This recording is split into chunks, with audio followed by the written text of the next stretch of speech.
За энэ удаагийн видеогоор Германд очир бат яагаад хурж суралцах болсон, яагаад энэ мастер хамгаалах болсон, мөн интернет тавигдаагүй ч юм уу те хувийн туршлага дээрээс суурилсан зарим нэг туршлагуудаас нь энд хуваалцахыг хичээнэ. Мөн энэ Килийн их сургуульд хурж ирсэн мастер хамгаалж байгаа оюутнуудын шоконд оруулдаг нэг зүйлийн тухай ярих болно. Тийм яахын мастер сурах одоо шалтгаан их юм уу таах Америкт одоо бакалаврын зэрэг бичих үедээ бакалаврын диплом бичих үедээ юу ах санааг бол авсан. За би ер нь яванда мастер сурах ер нь зүгээр юм байна. Ер нь чадах юм шиг гэсэн чинь муран зураг авч ирсэн л тухай үедээ. Тэгээд одоо Америкт одоо бакалавр дуусчаад тэгээ миний бас нэг бодож явдаг зүйлсэн хэрэг сайн дурын ажил хийж үзэх тийм төлөвлөгөө бол байсан. Тэгээд бас хөдөлж байгаа одоо Израиль улсад одоо сайн дурын тийм одоо хөгжлийн бэрхшээлтэй гэж ярьдаг шүү дээ. Хөгжлийн бэрхшээлтэй тийм одоо хүүхдүүд одоо туслах нэг жилийн хугацаанд тийм туслах сайн дурын ажлын боломж гарч ирээд тэгээд тэнд очиж одоо нэг жил одоо ажилласан байгаа. Тэгээд ажиллаж явах одоо зураа одоо жоохон зав гарсан үедээ одоо сургууль хайж үзээд чөлөө цагаараа одоо оройн цагаараа мосоод хөтөлсөөр амарч явах үед ч юм уу ажиллаад дуусчаад оройн цагаар одоо сургууль хайж эхэлсэн.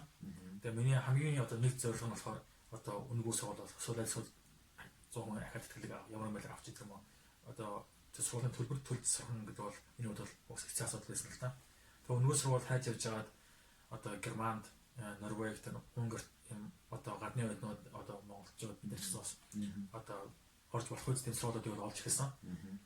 Тэгээд миний хамгийн сонирхсан одоо чиглэлүүд эдийн засгийн ойролцоо одоо чиглэлээр одоо хичээл заадаг, мастер заадаг, тэгээ бүх юм англи хэл дээр тэгээд үнэгүй тэгээ гадны оюутан бас орж болох тийм одоо програмыг олоод тэгээд одоо аппликейшн одоо бүгдээд явуулсан.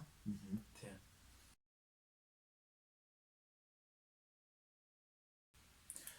Гаднаас ирж байгаа ихэнх оюутнуудын хувьд ганц одоо шокнд ордог зүйл нь болохоор урд нь миний сурч ирсэн сургууль ер нь Монголд сурч ирсэн байдлыг аваад үзэх юм бол багш нар нь хичээлээ заачаад одоо бусаашрал авахдаа ер нь заасан юмараа ер нь авдаг шүү дээ тийм. Тэгээ бас шал авах хүмүүс ерөөдөө нэг жоохон төлөвлөгөө гаргадаг шүү дээ бас. За иймэрхүү чиглэлээр шалгалт авах шүү. Иймэрхүү чиглэлийн юм танаа мэдэх ёстой шүү. Сэдвүүд ер нь одоо чиглэлээр өгчдөг. Тэгээ хүүхдүүд ер нь өөрсдөө тэр чиглэлээр нь бэлдээд одоо бичсэн юм аягуулж хараад өөрөөрөө жоохон бэлдээд шалгалтанд ороход бол ер нь бол асуудалгүй шүү дээ өөрөө сайн бэлдэж чадах юм бол. Германд миний нэг ажилласан одоо ингээд мэдрээ явж байгаа зүйл юу гэхээр бас тийм байдгүй. Багш нар ингээд хэлэх маа хэлчихэд хичээлийн дундор одоо бүтэн семестр хэлэх маа хэлчихэд ингээд гараа авчдаг ажил нь бол дуусчдаг тэгээ болоо. Шалгалт болохоор тэрнээс одоо хэд дахин илүү хүнд задарсан тийм хүнд асуултууд бодолтууд бол орж ирдэг тийм. Багшийн хэлсэн зүйл шалгалтын дээр байдгүй. Одоо хангалтгүй гэсэн үг. Одоо багшийн хэлснээр явбал тэр бол хангалтгүй гэсэн үг. Одоо өөрөөс нь их шимжлэх болох хэрэгтэй, илүү их мунших судлах. Хэрвээ багшийн хэлсэн зүйлийг зүгээр нөгөө төвчтэй тэмдэглээд уншаад шалгалтандаа орвол ямар зүйл тохиолдох вэ? Тэгэхээр нэг бол он өгөө бол зүгээр шалгалтаа ингээд яг миний ажилласнаа ингээд шалгалтаа ингээд одоо нэг зарим шалгалт 60 минут, зарим шалгалт нь 2 цаг ингээд үргэлжлэх байхгүй. Тэгээд гэр хүндээс шалгалаад. Тэгээд ингээд ажиллаж байгаа зарим хүмүүс ингээд нэр одоо бүгдчээд 10 минут, 15 минут суужаад гараа ичдэг байхгүй. Яагаад тэр уус ингээд хотлоо авчлаа гэдэг мэдээд тэгээд дараа жилд шууд унсан гэдэг ер нь бол мэдээд заавал ингээд одоо 2 цаг сууж өргөжлөгээд явах гэдэг гараа ичдэг. Тийм. Тэр ер нь одоо нэг багшийн хэлснээр явж байгаа урслаараа явж байгаа ингээд сурвал ялангуяа одоо миний сурч байгаа мастер бол тэг төгсөн гэсэн ойлголт бол яадаг. Сонсоод их энгийн юм шиг хэрнээ одоо за энэ сурвал үнэгүй юм байна.